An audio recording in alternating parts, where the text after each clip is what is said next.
As a P2P investor, you always want to monitor the performance of your P2P platform, and this month was the perfect opportunity to do so, as many P2P investment platforms published their financial results for the last year. So in this video, I'll be briefly going over the main highlights from those reports. If you want to look up specific details, head over to the description of the video where you will find links to all the financial reports. Before we look into individual reports, it's important to understand 4 important points. The first one being that this is past data and past performance doesn't reflect future outcomes. If you're thinking about investing in P2P loans, you're much better off when looking at the latest data which is being published on our website p2pempower.com or on the dedicated P2P lending sites. The second point you should be keeping in mind if you are new to P2P lending is that the profitability of a platform is just one of many variables to consider when choosing a P2P lending site. It's common practice that companies aren't profitable, especially if the platform is growing and investing into its own development. The first point I would like you to realize is that the difference between audited and unaudited financial reports isn't as important as you might think. Even if a lending site is audited by firms such as Deloitte or Ernst & Young, there is no guarantee that all numbers are accurate. In fact, often the audit is done by an assistant with little experience and later signed by his manager. The probability that an auditor uncovers fraud is actually very small. Number 4 is the fact that the importance of a financial report differs with every platform. If you are investing on a P2P marketplace, for example, you are funding loans from loan originators. The profitability of this marketplace has no direct impact on your returns. You should instead look at the financial reports of the lending companies. At the end of the day, financial report is a good indicator that the platform wants to be transparent with its investors. As P2P lending is a very dynamic and constantly changing environment, take those reports with a grain of salt. In this video, I won't be analyzing individual reports, but rather give you an overview of how companies performed last year. I encourage you to read the latest news for individual platforms on our website p2pempower.com. As I've already mentioned, past performance doesn't represent future outcomes, especially not during market conditions as we are facing right now. Without further ado, let's have a look at how some of the platforms performed last year. Let's start with Mintos. Mintos has experienced a huge growth last year, which is also the reason why the marketplace had made a loss of nearly 1 million euro. Mintos financed loans worth 2.8 billion last year. Just for the reference, since 2014 the marketplace financed only 4.3 billion worth of loans. In 2019 the platform increased its staff up to 180 employees. However, Mintos laid off several employees as the pandemic started to decrease the expenses. The marketplace made 9.2 million in revenue last year. In 2018 the company made only half of it. Mintos' revenue basically doubled last year. Due to the expansion, the cost for IT, employees and other admin expenses skyrocketed, which is why Mentos had yet another year without profits. In 2018 the company lost over 200k, this year Mentos lost 1 million euro. What's worth mentioning is that Mentos has no debt and the loss is funded by people who own Mentos. So what's my take on this? I think that a loss of nearly 1 million is reasonable due to the massive growth Mintos had last year. I should also mention that Mintos' financial report is audited by Ernst & Young, which adds a bit of credibility. While the financial report is quite transparent, it doesn't reflect the current situation Mintos is facing. Just a few weeks ago, Mintos CEO Martin Schulte admitted that 20% of investors' money is at risk. Several lending companies have been suspended from the primary and secondary market this year. If you've watched my latest update, you know that we at P2P Empower have exited our investments in June. Since then, more loan originators got suspended or decided to not issue any more loans on Mintos. Mintos is definitely facing a completely different scenario this year. If you are still invested on Mintos, I encourage you to do extensive research about the individual loan originators before setting up your auto invest. Let's move on to CrowdEstate. CrowdEstate is a real estate P2P lending platform where your investment is protected by a mortgage. The platform made 400,000 euro profit last year. CrowdEstate also expanded its operation and set up local teams in Estonia, Latvia, Italy and Romania. CrowdEstate plans to expand at least into 2 new regions this year. Last year the platform funded 86 real estate projects worth 33 million euro. The investor base increased from 25,000 users to 42,000 investors last year. On average, an investor on CrowdEstate invests 400 euro per project. The total revenue last year was 1.58 million euro. CrowdEstate spent a lot of money last year on researching new markets, opening a branch in Romania, and for the application of the payment institution license, which the platform hasn't received yet. CrowdEstate's report isn't audited, however the platform plans to provide audited financial reports for 2020 next year. So how does this information affect your investment portfolio? I think a 400k profit is a very solid performance considering the growth of the platform.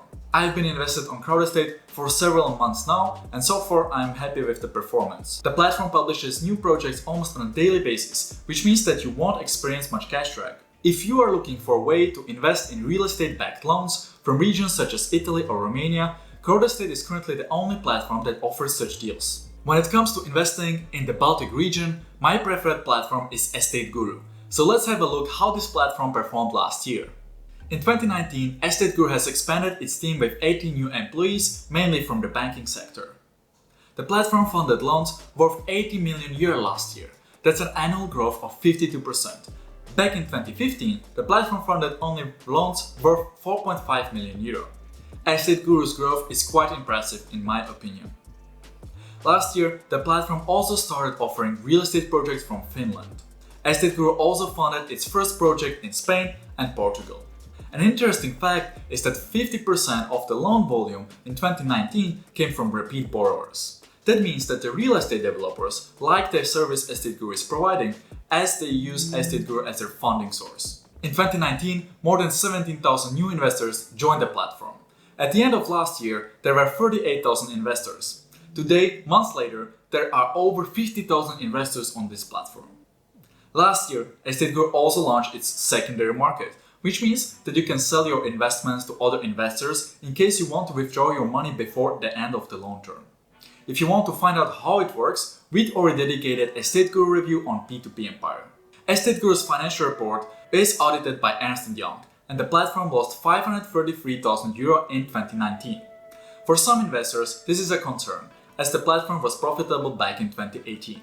So should you worry about your investments on Estate Guru? No. All your investments are protected by a mortgage. Estate Guru is expanding in all areas, which increases the cost. The administrative expenses doubled last year. The platform has invested a lot of money into their IT systems, into its people, and automatization of processes. The expansion in new markets also increases the legal and consulting expenses. As an investor, you can therefore benefit from higher security of your investments as well as higher liquidity of your money. As for myself, I am very happy with Estate Guru's performance. I've been using them for a few years now and even visited some of the project last year during my trip to Estonia. For me, it's currently the best P2P lending site if your goal is to invest into loans secured by a mortgage rather than a buyback guarantee. Talking about the buyback guarantee, let's have a look at Peerberry, which is one of the best P2P marketplaces in 2020. Peerberry is a platform where you invest mainly in short-term loans originated by lending companies that belong to the Aventus Group. If you want to learn more about the Aventus Group, you can watch the summarized interview I've had with the CEO of the company where we discuss the current financial situation. Last year, Peerberry's revenue was 582,000 euro and the marketplace made 280k in profit. The investor base or Peerberry grew by 400% last year. Currently, there is over 21,000 investors on the platform. The report is audited by an independent accountant rather than a non-auditing firm. The report is rather short and by far not as thorough as reports from Mintos or Estate Guru. When looking through the expenses, you might have noticed that the cost for salaries is very low. This is due to the fact that the human resources are being outsourced. Personal costs are shown in the second row within the profit and loss statement.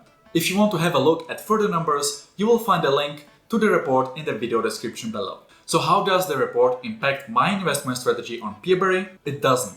In the case of Peerberry, the report of the platform isn't as important as the reports of the lending companies that list their loans on Peerberry. So if you plan to invest on Peerberry, I suggest you have a look at those reports instead. I have used Peerberry for several years now and luckily my experience was very positive so far.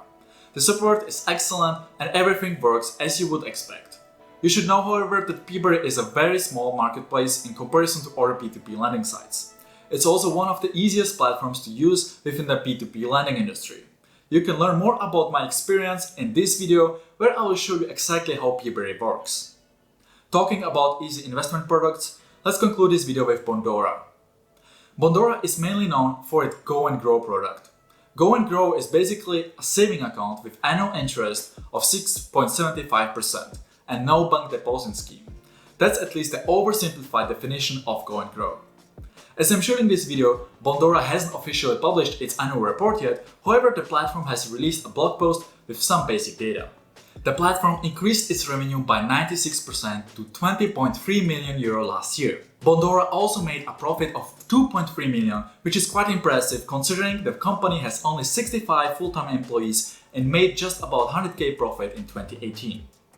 Bondora has performed very well during the last few months, which is why I have increased my investment into Go and Grow, which is the only significant adjustment I've made to my P2P portfolio. I've also increased my testing portfolios on Twino, Via Invest and EUVO Group, which are good alternatives if you want to diversify across different regions and lending companies. So what's the takeaway from this video? The publication of financial reports by P2P lending sites certainly increases the trust factor of those companies. Fact is, however, that some of the P2P lending platforms published its reports 7 months later, which means that you shouldn't necessarily base your investment decisions on the financial data, as this is likely outdated. Please be aware that any P2P lending site isn't liable for any losses you might encounter. Your returns are always subject to the fact that the borrower is repaying its debt. You should use financial reports to evaluate the transparency of a P2P platform and get a quick overview of the past performance. If you want to learn more about some of the criteria that I look at when evaluating a P2P lending site, go visit our P2P Lending Academy on p2pempire.com. Let me know what changes you have made to your investment portfolio after reading those reports in the comment section below. That's it from me today. If you like this video, give it a like and subscribe to our channel to not miss any future videos. Thanks for watching and I will catch you in the next one.